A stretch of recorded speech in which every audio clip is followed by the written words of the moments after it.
From the studios of Farm Journal Broadcast, this is U.S. Farm Report. Welcome to U.S. Farm Report this weekend. I'm Tyne Morgan, and here's what's in store over the next 60 minutes. Planting problems in the northern plains. Normally I'm done by now. Should have been done probably a week ago on the corn, and beans should be done by now too. As more rain sidelines planting progress across the U.S. A rare view of the northern lights across the U.S. came with disruptions to GPS across the globe. Wait it out.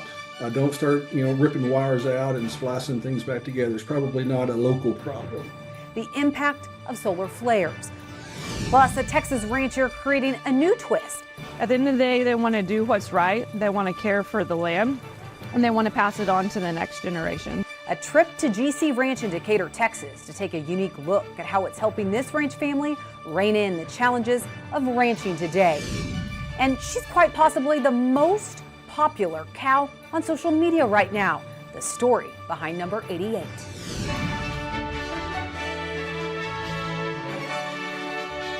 U.S. Farm Report, presented by Pioneer.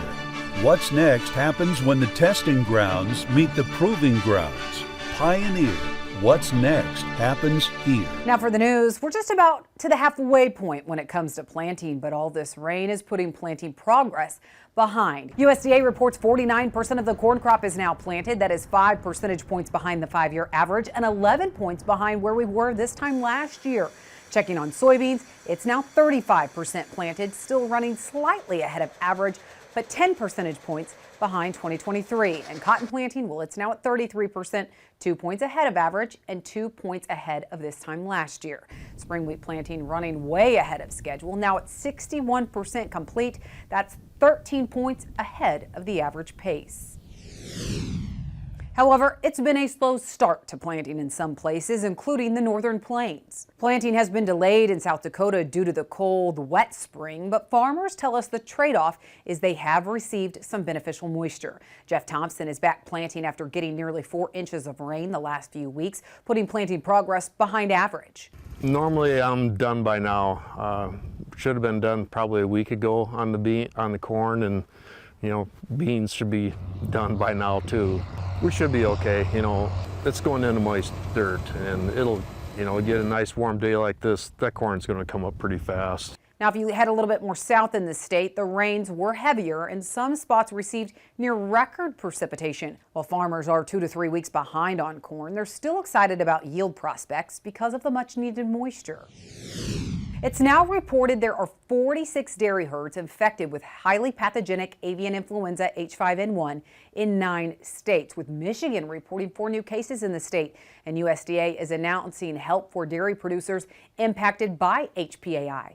It says it will provide up to $2,000 per affected premise per month for producers who supply personal protective equipment to employees. It will also provide up to $1,500 per impacted dairy facility to develop biosecurity plans. It will also fund heat treatment to dispose of milk and reimburse producers for vet costs associated with confirmed positive avian flu cases and the cost of shipping off samples to labs for testing. It will also compensate producers for lost milk production.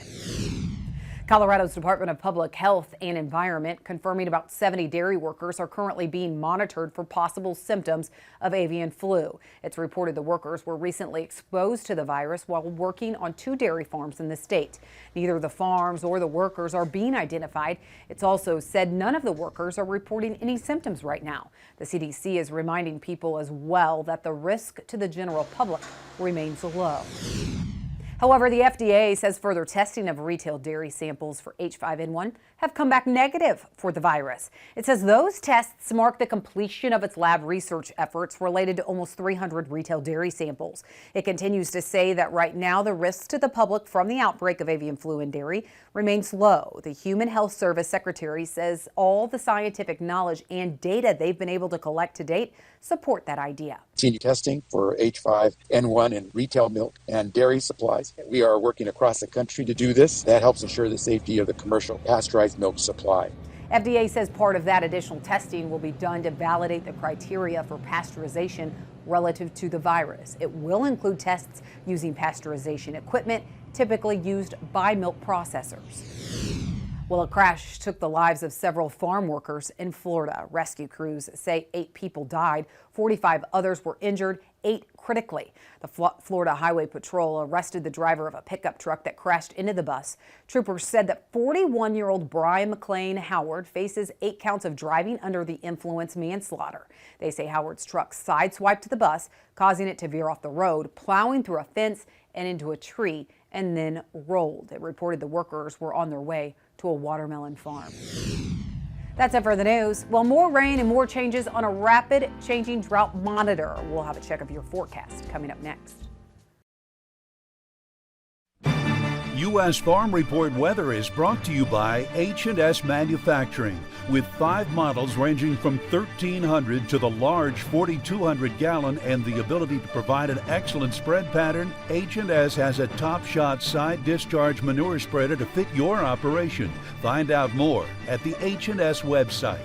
It's unbelievable how quick of a switch we've seen in some of the drought areas across the U.S. that really couldn't catch a rain before. Now the moisture will not shut off. But is the pattern changing? Martin Lauramore has a check of your weather this weekend.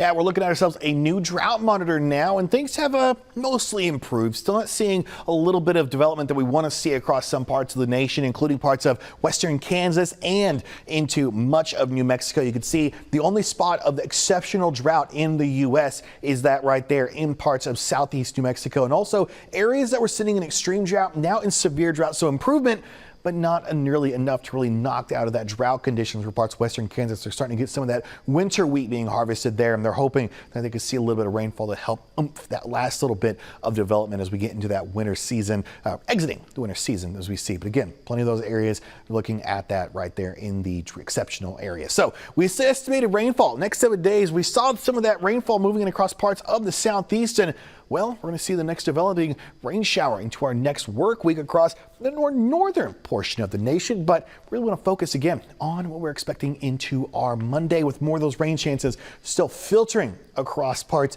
of the northern section of the U.S. We have been watching it very closely in the south, but we're going to start seeing that chance of seeing the rainfall now across the center part of the nation. Again, areas of Kansas really want to see that rainfall starting to develop in as we head into that part of the week. Now, as we look at our jet stream again for the rest of our weekend, we're finally seeing this low pressure make its way out of here. We're wanting this out of here so we can get a lot of this nice higher pressure, warmer air, and calmer conditions across parts of the deep south that had plenty of rain. And once again, seeing that area, this dome of high pressure just across parts of the south, could have parts of South Texas scorching yet again. Triple digit temperatures easily possible. Yet again, you see this high pressure right here. That is really what's going to be causing a lot of that warmer air. You can see some of the cool air trying to filter its way in as we get into our Tuesday. This could bring some cooler air across parts of the northern plains, but notice how straight a lot of these we call isobars. That's that pressure right there on that jet stream. Not exactly a whole lot of action going on. So we want to see that. Going to be looking very much nicer as we get into the mid part of a week as the air and the entire atmosphere kind of calms down, but it's rebounding itself already as we get into the late part of our work week with this low pressure already making its way across the part of the northern Rockies. This could start bringing a bit of disturbance as we head into our next weekend. So don't get your guard down just yet. Could start seeing some more rainfall across parts of the nation as we get into the late part of this next work week. Well, as we talked about, that rain is creating some planting delays, but is it starting to move the markets? Naomi Bloom and John Payne join me next.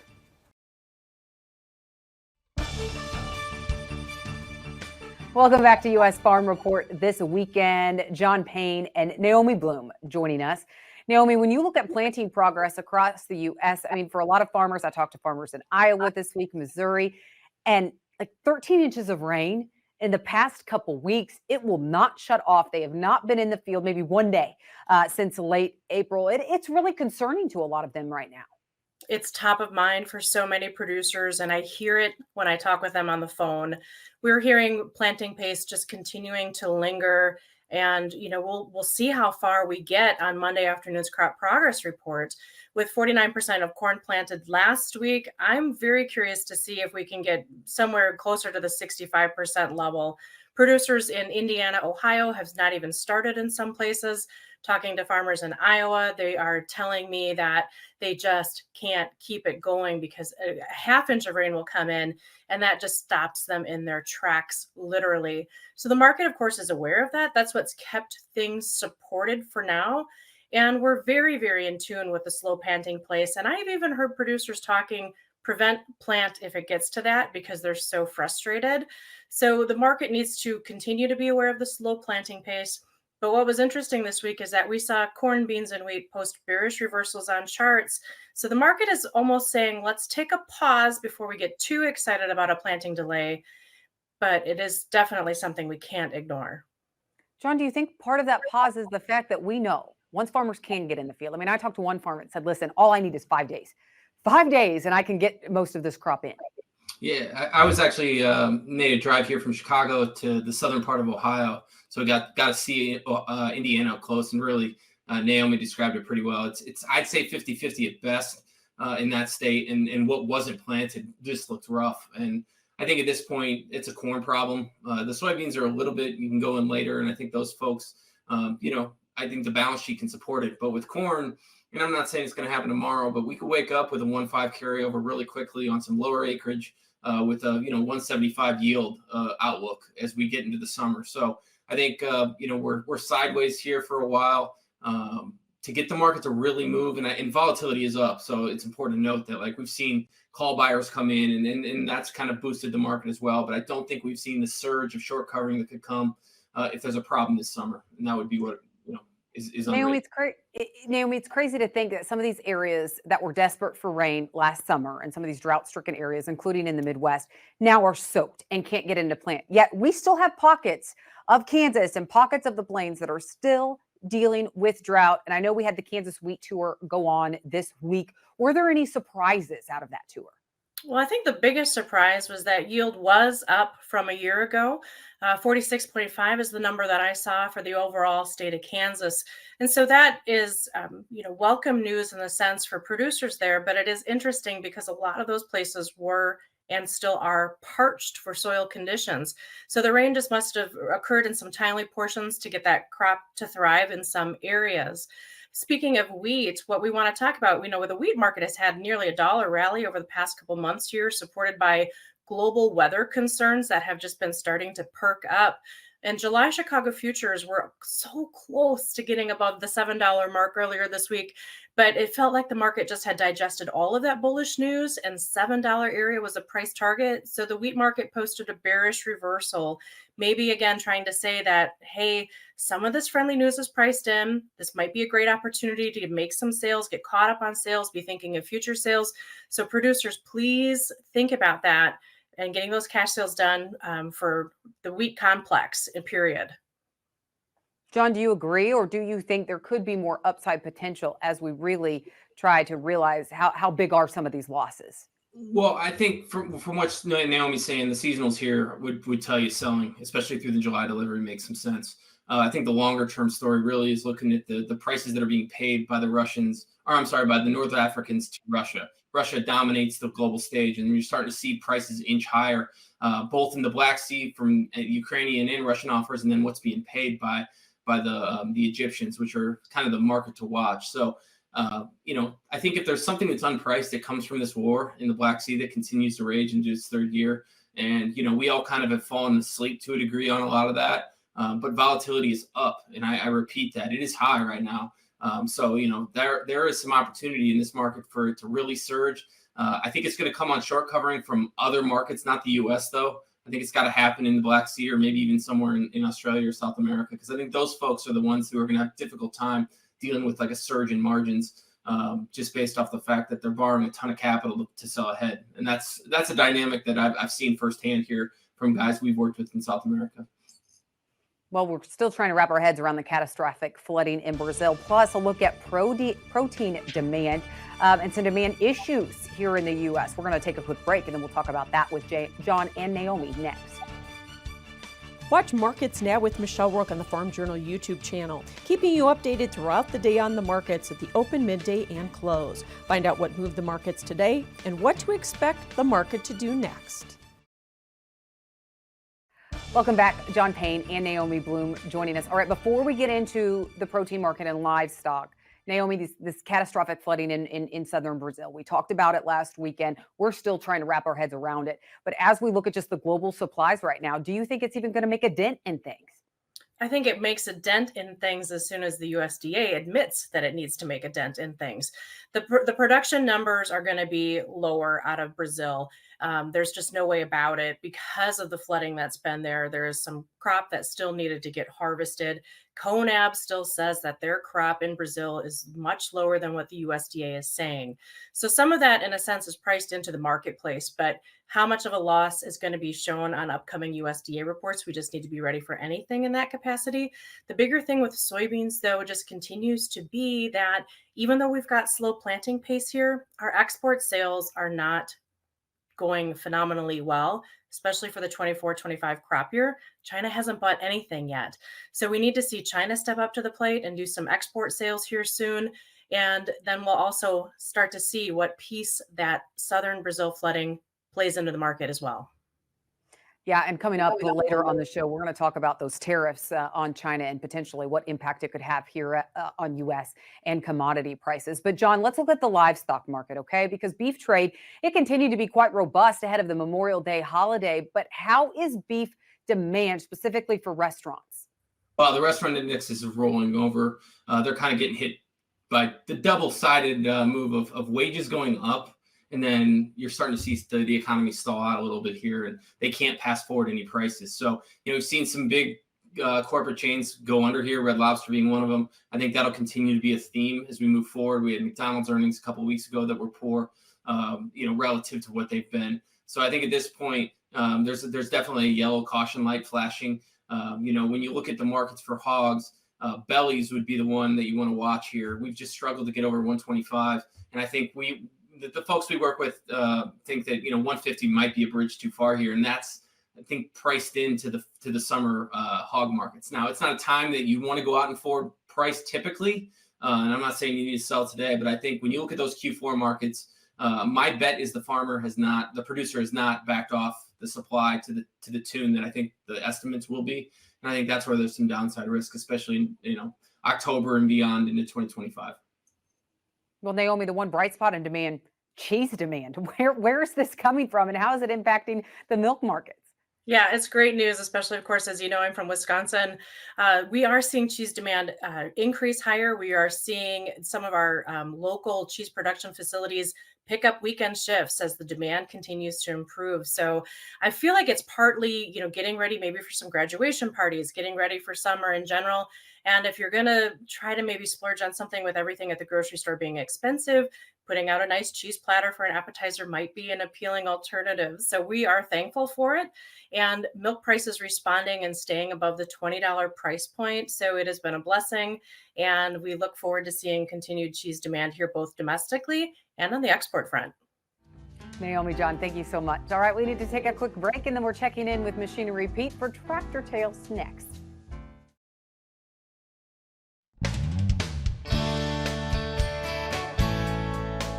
Well, folks, our Tractor Tales crew was back on the road to Ohio this week to check out a first production year 1933 Farmall F12. International needed a small tractor to compete with some of the other manufacturers that introduced small tractors. So they hurried into the market the Farmall F12. And what makes the first productions unique is IH used a Waukesha engine instead of an IH-built engine. It's a flathead engine, basically the same displacement as the later International engine that was produced after 33. So the challenge again on early Waukeshas is to find one that has the original equipment, and this one does. The fenders are unique to Waukesha. That has a square bottom edge fender. This steel wheel is the original. It's called a pie pan. It's a very weak wheel, very light. So these tractors, when they had a heavy load, had a tendency to bounce up and down. The challenge is finding engine parts for these early Waukesha 12s. There's a good network of parts guys that help each other. So between stuff that I had in stock or buying parts machines and parts vendors that I know, I was able to source all the correct parts and get it rebuilt. 30 years ago, a a collector would have taken this tractor and sandblasted it and painted it, and it would look like a new one. But again, you cannot recreate an original patina tractor. It's just impossible. So this is as original as you can get, and as long as I have it, it's going to stay this way. Thanks, Greg. Well, one Texas ranch family is blazing a new trail, putting a twist on ranching to rein in the challenges of ranching today and what they foresee as the challenges tomorrow. Michelle Rook takes us to Decatur, Texas, next.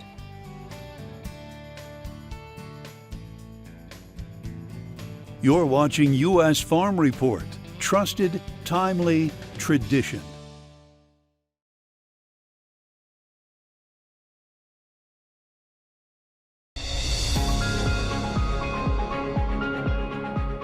Agriculture continues to adapt, finding new ways to flourish. That's exactly the case for GC Ranch. Located in Decatur, Texas, the family operation knows embracing change is the key to success. And Michelle Rook got a first-hand look during the first stop of the 2024 Sustainable Ranchers Tour this month. Here at GC Ranch in Texas, they're taking regenerative agriculture and sustainability to a whole new level. The dream for the ranch started nearly 40 years ago when G.C. Ellis purchased the first 450 acres near Ruston, Texas. Over time, over that 40-year time span, it's grown to about 3,000 acres. And so I'm the second generation that's on the ranch that's trying to come along and learn from my dad and our ranch manager. Today, the Ellis family is focused on continuous improvement through regenerative grassland and range management that fosters biodiversity. My job and my conviction is to make sure that this entire ecosystem is working in as natural and healthy state as possible using cattle, because again, that affects my bottom line. The challenge is the ranch is on the convergence of two broad ecological regions with thin and deep soil types. But with technical assistance from NRCS, they've developed an adaptive grazing system that promotes soil health. Using rotational grazing, stocking rates, and just really honing in on those recovery periods, but also the right amount of disturbance from cattle. So whether that's more disturbance or less disturbance, that's ecological type dependent. What we need to do as managers is do a good job grazing those plants to make the plants more healthy, and in turn those plants feed the microbes. And in return for that, those microbes make more plant nutrients available. So it's a cycle that it keeps expanding over time and making the operations more sustainable. The well-being of their cattle is also the key to a better meat product, and so the GC Ranch focuses on low-stress handling, animal health, and nutrition. The better we eat, the better we're probably going to feel. Same thing with an animal.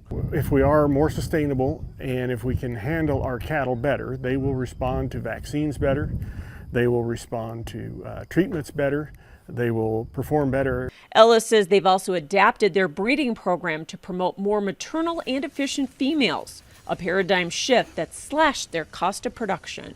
Our net profits over time have increased on average about 40%.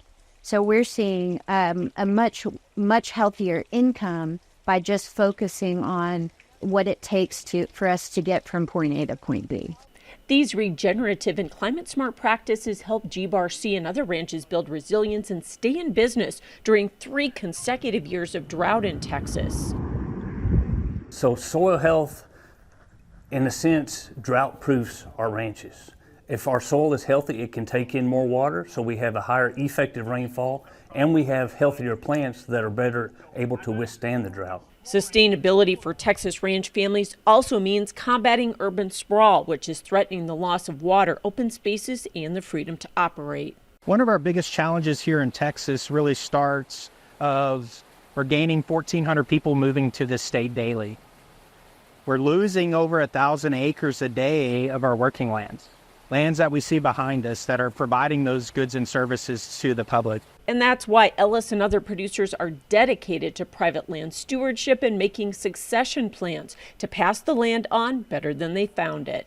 At the end of the day, they want to do what's right. They want to care for the land, and they want to pass it on to the next generation. That's what we hear time and time again, and to give their children and in the world something better.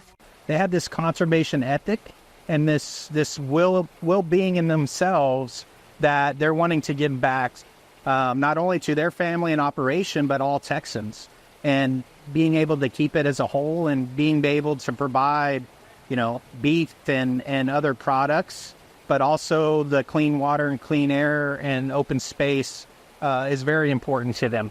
A goal that benefits the entire food chain from producer to consumer. I'm Michelle Rook for U.S. Farm Report. Thanks, Michelle. That was the first of 5 stops along the Sustainable Ranch Tour. Next month, the Trust in Beef team will be in Stillwater, Oklahoma. Then it's on to Bassett, Nebraska in July. There's a stop in Ideal, South Dakota in August. And then the tour wraps up in McKenzie, North Dakota in September. You can learn more about that tour and sign up at trustandbeef.com. Well, for more flooding in Brazil to tariffs on Chinese goods, Ag Around the World is next.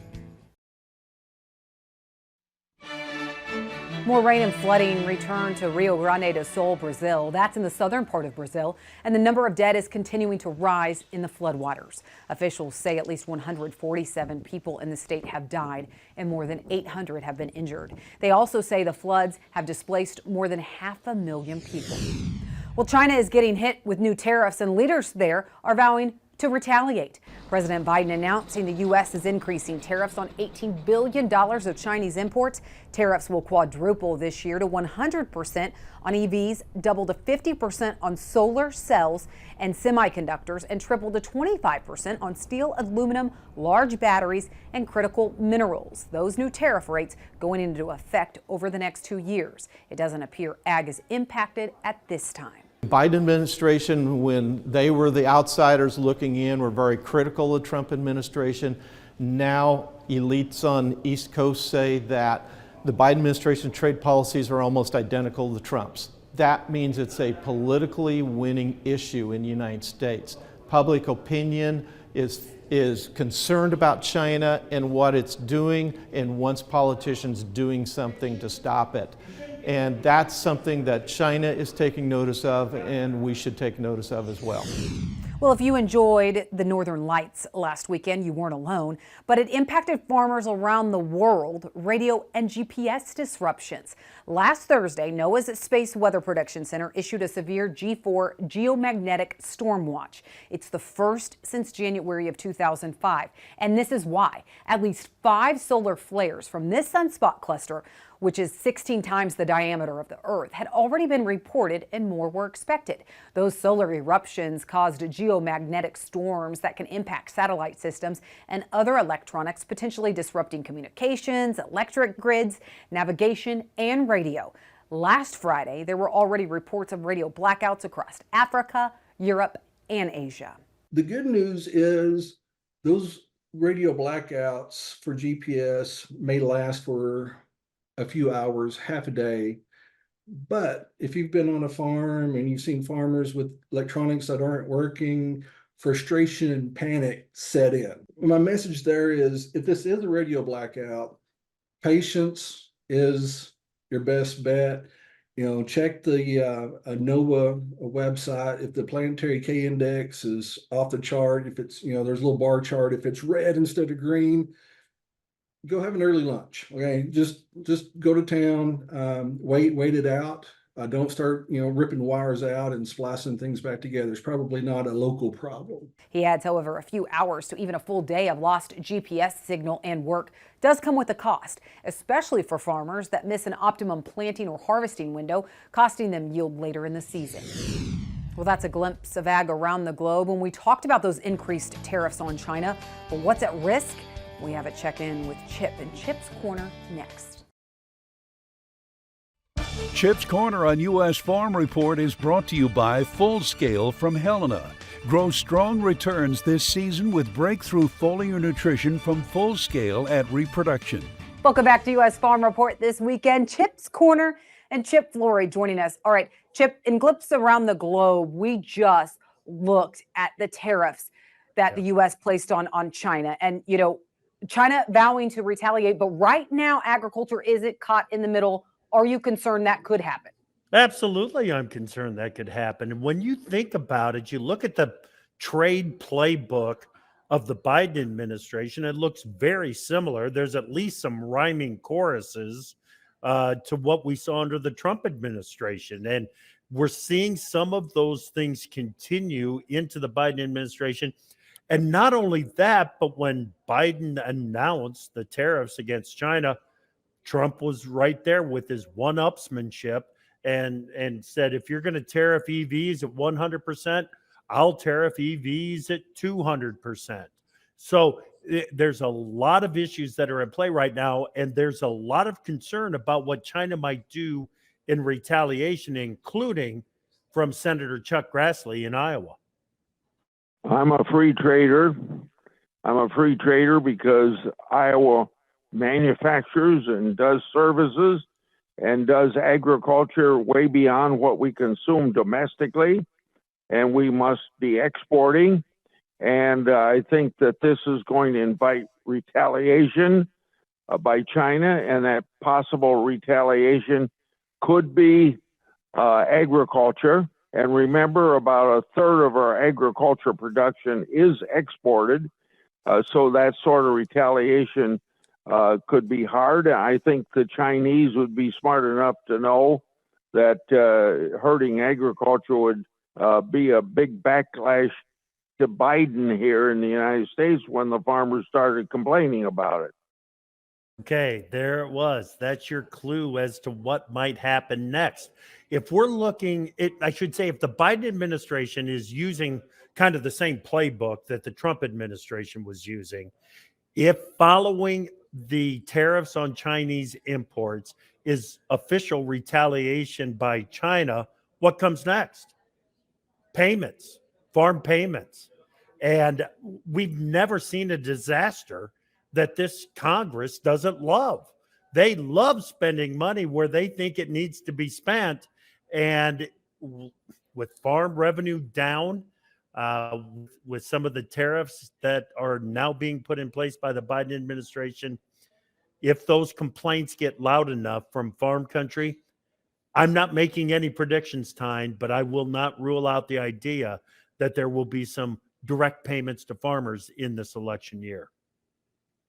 But if we do see China retaliate, which they have vowed to do so, we don't know if agriculture will be caught in the crossfires of that. But we know right now China only comes to the U.S. when they need to, not when they want to. I mean, Brazil is their preferred source. So if you look at all of our commodities, what could they retaliate against that would hurt us the most?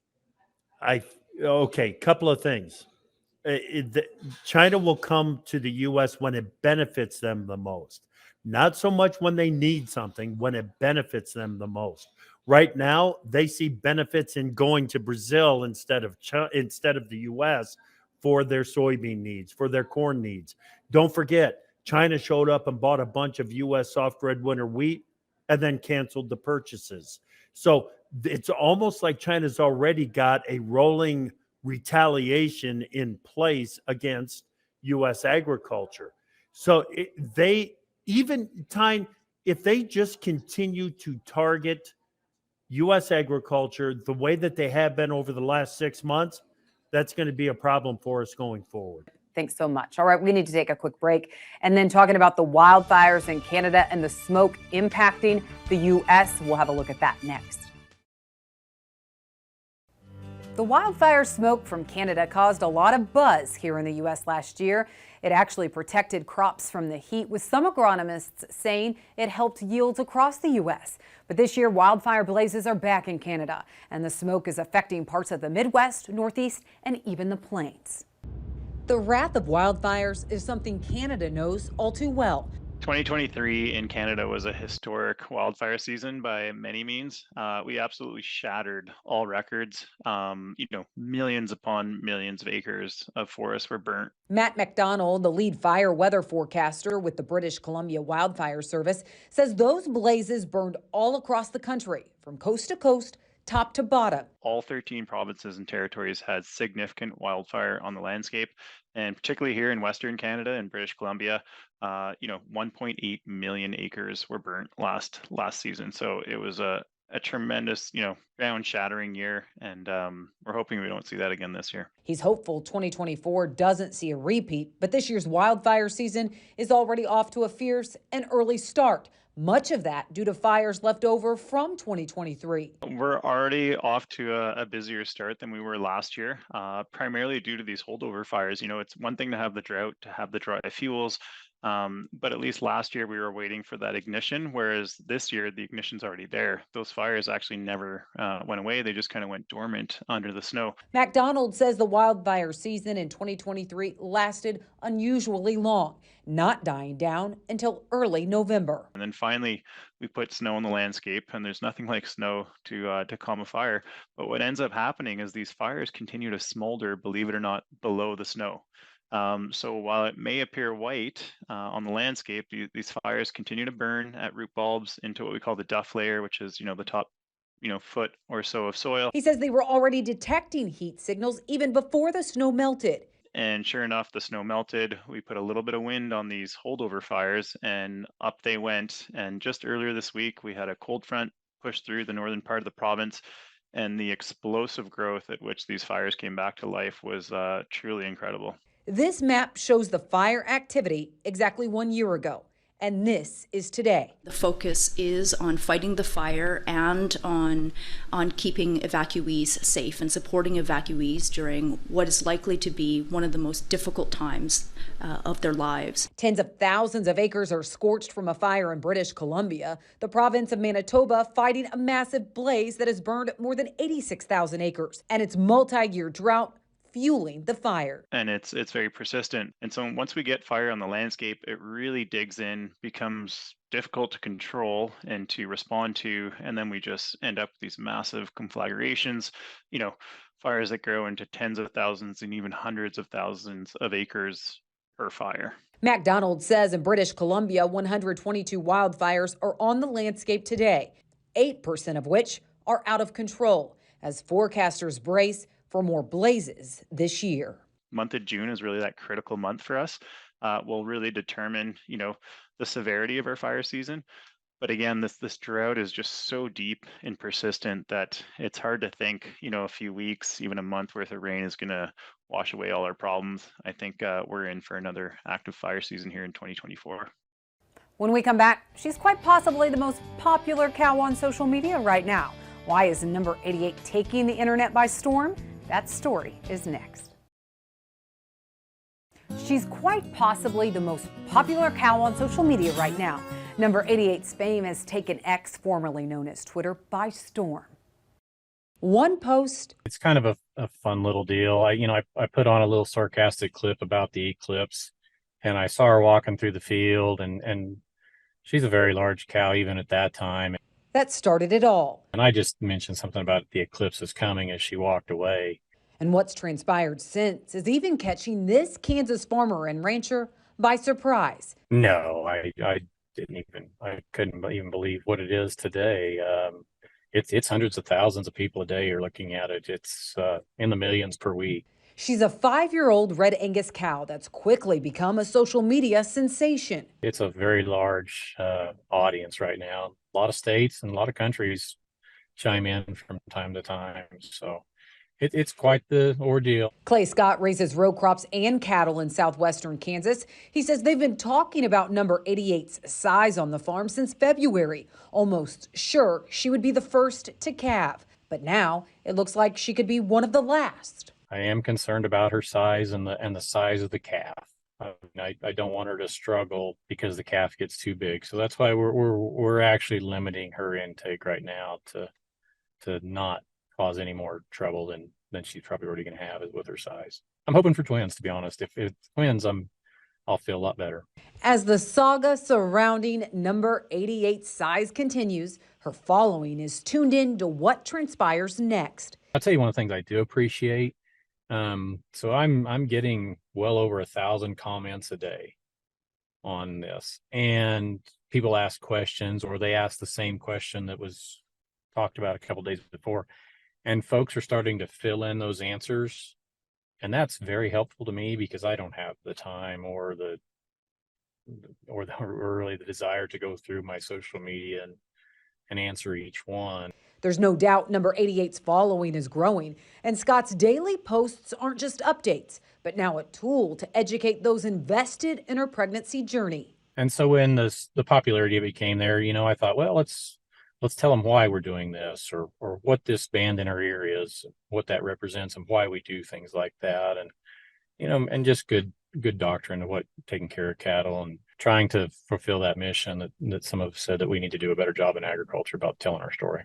Sharing 88's story in a short and concise way is now sharing agriculture's story far and wide. I thought it would kind of, peak in about 2 or 3 days and then kind of go away. I didn't think there'd be the continued investment. What Clay Scott is doing in his part of the world is giving a glimpse into raising cattle in such a simple and intriguing way. And it's making connections that extend way beyond the farm. How cool is that? And kudos to Clay for taking that opportunity to actually educate. I've went through some of the comments on X. Let me tell you, there are quite a few people invested in number 88's journey. Thanks to Clay for taking the time to talk to us this week. Well, that's all the time we have on U.S. Farm Report this weekend. Thank you for watching. Be sure to join us again next weekend as we work to build on our tradition. Have a great weekend, everyone. U.S. Farm Report is produced and distributed by Farm Journal Broadcast.